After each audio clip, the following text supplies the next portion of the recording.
वो सिर्फ 19 साल की थी, एक प्ले स्कूल में बच्चों को पढ़ाती थी। सपने थे उसके भी, नर्सिंग कॉलेज में दाखिला लेना चाहती थी। 11 अगस्त को घर से निकली, फिर कभी वापस नहीं आई। जब कोई लड़की बाहर जाती है तो माँ की आंखें दरवाजे पर टिकी रहती है। जब कोई बेटी देर से लौटती है तो पिता की सांसें अटक जाती है। पर जब कोई मनीषा लौटकर नहीं आती तो सिर्फ एक परिवार नहीं टूटता, पूरा समाज कटघरे में खड़ा होता है। बराबरी की बातें कहाँ चली जाती है जब बेटियां मारी जाती हैं। लोग कहते हैं हम लड़कियों को बराबरी देना चाहते हैं, पर क्या बराबरी सिर्फ भाषणों में होती है? क्या बराबरी सिर्फ तब तक है जब तक लड़कियां चुपचाप सहती रहे? हर औरत आज डर के साथ जी रही है। क्या तुम मर्दों को डर है?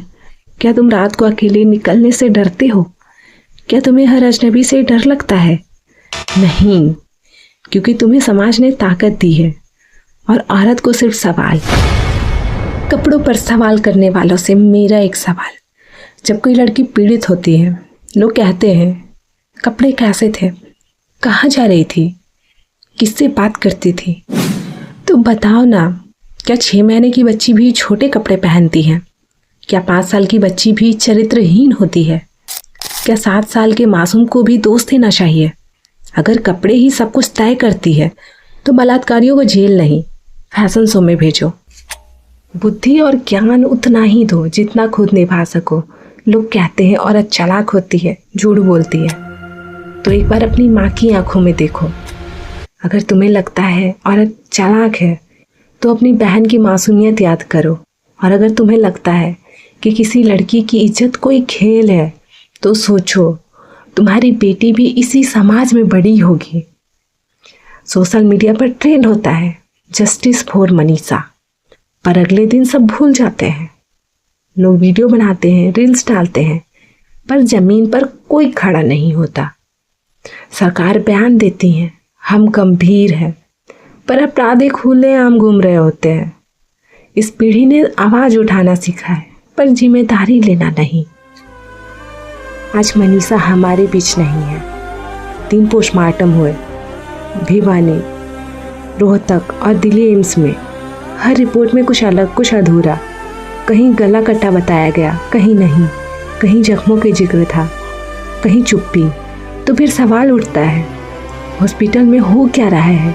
एक ही शरीर, एक ही मौत, फिर 3 रिपोर्ट 3 तरह की कैसे?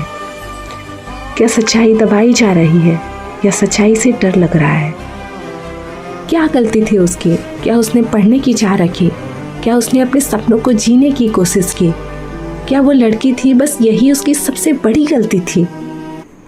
और आखिर में एक सवाल, पुलिस हर बार क्यों कहती है शायद भाग गई होगी? क्या हर लड़की जो गुम हो जाए वो भागी हुई होती है? क्या इतनी गंदी सोच लेकर बैठे हैं हम? अगर आपकी बेटी देर से घर लौटे या कहीं गुम हो जाए तो क्या आप कह पाएंगे शायद भाग गई होगी? अगर नहीं तो फिर किसी और की बेटी के लिए ऐसा कैसे कह सकते हो?